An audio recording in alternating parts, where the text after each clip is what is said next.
বলেন কি হলো তোমার এই অবস্থা কেন? আব্দুল্লাহ হুজুর আপনার দরবারে কেন আসা যাওয়া করি? আমার চাচা আমাকে বলেছেন বাড়ি ছেড়ে দিতে হবে, আর না হয় মুহাম্মদের দরবার ছেড়ে দিতে হবে।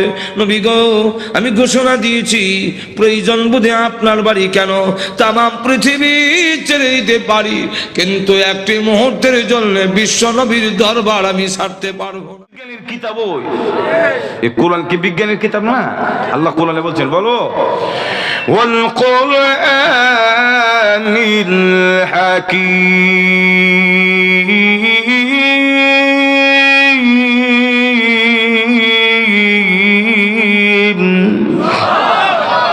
কোরআন শরীফ হলো বিজ্ঞান সম্মত কিতাব। জোরে বলেন ঠিক না? আল্লাহ তোমার বলে বিষয় কি আমি বলি মনে মনে, মোহাম্মদ মনের কথা কেমনে জানে? প্রথমে বললাম কবি, জবাব দিলেন তিনি কবি না। দ্বিতীয়বার মনে মনে ধারণা করলাম তিনি জ্যোতিষী, জবাব দিলেন তিনি জ্যোতিষী না। তাহলে তিনি কে গো? কি তালাওয়াত করেন? কবিও না, জ্যোতিষও না, জ্যোতিষও না, কবিও না। তাহলে মোহাম্মদ কি পড়েন? মনে মনে যখন এমন কল্পনা করে রসুল আবার জবাব দিলেন, সুবহানাল্লাহ বলবেন না? কি জবাব দিছে বলবো? আল্লাহ রসুল বলেন, তানজিলুম মির রাব্বিল আলামিন।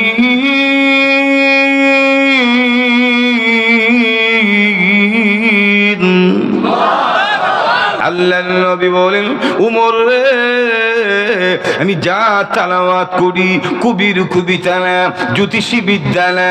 হে ওমর, আমি যা তালাওয়াত করি সমগ্র জগতের প্রতিপালক মহান আল্লাহর পক্ষ থেকে নাজিলকৃত আল্লাহর কোরআন তালাওয়াত করি। হুজুর তোমার গেছিলাম কোরআন শরীফ নিবাই লেতাম, কোরআনের আলো রাখবো না, কিন্তু দেখা গেল ওই দিন রসুলের তালাওয়াত শোনার পরে আমি উমরের অন্তরে কালেমা পড়ে মুসলমান হওয়ার মনোভাব জন্ম হয়ে গেছে। একজনে বলেন না? এজন্য আল্লাহ রাব্বুল আলামিন বলেন, ইন্নাহু লাকাউলুন ফাসলুন ওয়া মা হুয়া বিল হক। নিশ্চয়ই এই কোরআন হক এবং বাতিলের মধ্যে পার্থক্যকারী, এটা নিরর্থক না, এটার একটা অর্থ আছে। মজুর এখন ঠিক নেই না? এজন্য কোরআনের সাথে ঘেঁষাঘেঁষি করলে, কোরআনের স্বর্ণাপন্ন হলে, কোরআনের সময় দিলে, কোরআন রিচার্জ করলে মানুষের জীবন পরিবর্তন হয়ে যায়। এর অসংখ্য ঘটনা আছে। আবার ইসলাম পত্রিকাতে একে একে কয়েকটা নিউজ দিয়েছে। আমেরিকা, কানাডা এবং রাশিয়ার অনেক ধর্মীয় গুরুরা, খ্রিস্টান ধর্মীয় যাজক, হ্যাঁ, এবং কানাডার এক মহিলা, কথা বলছেন, উনারা কোরআন শরীফ রিসার্চ করতে করতে নিজেদের ভুল ভেঙে গেছে। শেষ পর্যন্ত কোরআন যে সত্য এটা স্বীকার করে কালেমা পড়ে মুসলমান হয়ে গেছে। আর তো জোরে এখন না?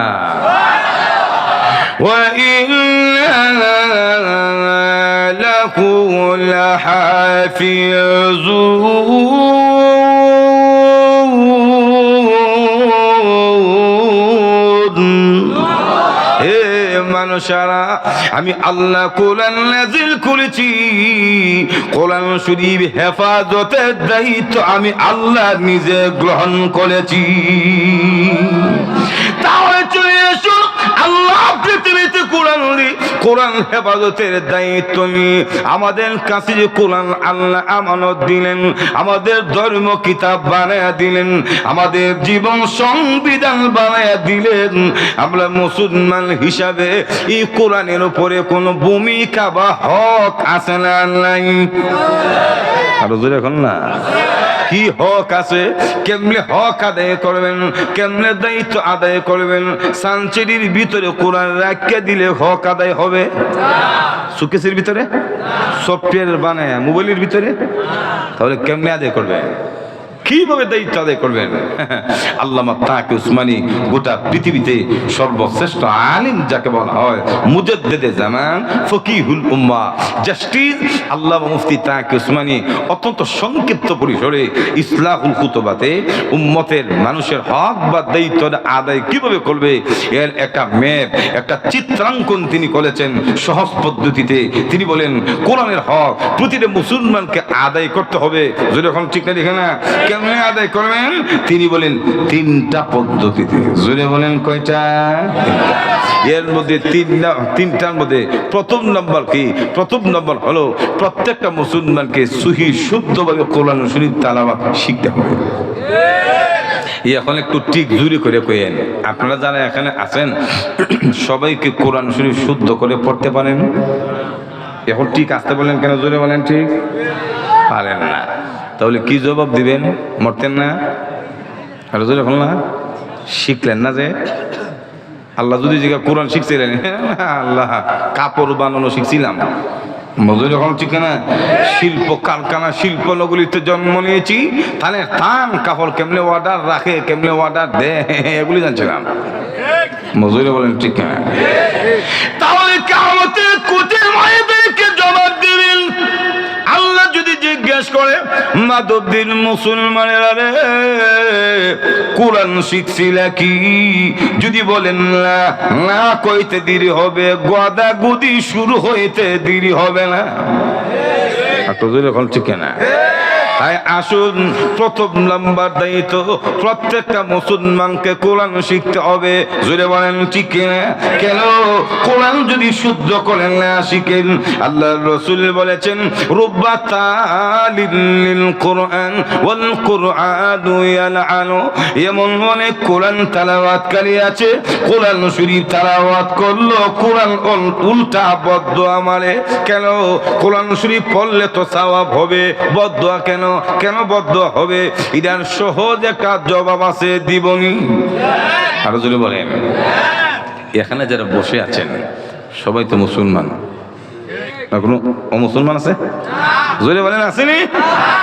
আচ্ছা, কোন মানুষের নামটা যদি অন্য কোনো মানুষ ব্যঙ্গ করে ডাকে, ব্যঙ্গাইয়া অশুদ্ধ করে যদি ডাকে, যার নামটা ব্যঙ্গাইয়া ডাকবো, ওই মানুষটার মনে কষ্ট লাগবে না? আপনাদের বুঝতে লাগবে না, বুঝে কপালে চুমা দিবেন, বলে আয় ব্যঙ্গাইয়া ডাকছো তুমি, চুমা খাই যাও। কোন মানুষের নাম যেমন অশুদ্ধ করে ডাক দিলি, ব্যঙ্গায়া ডাক দিলে ওই মানুষটার মনে কষ্ট হয়। কোরআন মাজিদ অশুদ্ধ করে তেলাওয়াত করলে কোরআনেরও কষ্ট হয়। সহজ কথা, বুঝলে বলেন ঠিক কিনা? তাই কোরআন শরীফ অশুদ্ধ করলে কোরআন বদদুয়া দিবে। আর এই দায়িত্ববোধ থেকে প্রত্যেকটা মুসলমানকে, নারী এবং পুরুষ, ছেলে এবং মেয়ে, সবাইকে অবশ্যই কোরআন বিশুদ্ধভাবে তেলাওয়াত জানতে হবে। তাহলে কোরআন যদি জানেন আর শিখেন, কোথা থেকে শিখবেন? আরো যদি বলেন না, জগন্নাথ বিশ্ববিদ্যালয়, মাধবদী কলেজ থেকে। কোথা থেকে? এই দেশের সুবাহি মক্তব, মাদ্রাসা, বিশেষ করে বাঙালি জাতির জন্য কওমি মাদ্রাসা। আর ঠিক না? কারণ ধর্মীয় শিক্ষার ক্ষেত্রে কওমি মাদ্রাসার কোনো বিকল্প নাই। আরো জোরে বলেন ঠিক না? এটা আমরা সিনা টান করে বলতে পারি। জোরে বলেন ঠিক না? কারণ একবারে দেশ থেকে আন্তর্জাতিক পর্যায়ে আমরা বিশ্বের মধ্যে নাম করেছি, একবার দুবার না, কয়েকবার। আন্তর্জাতিক কোরআন প্রতিযোগিতায় ধর্মীয় শিক্ষার ক্ষেত্রে এক এক দেশের সাথে টক্কর দিয়ে আমরাই বিশ্বজয়ী করেছি। জোরে বলেন ঠিক না?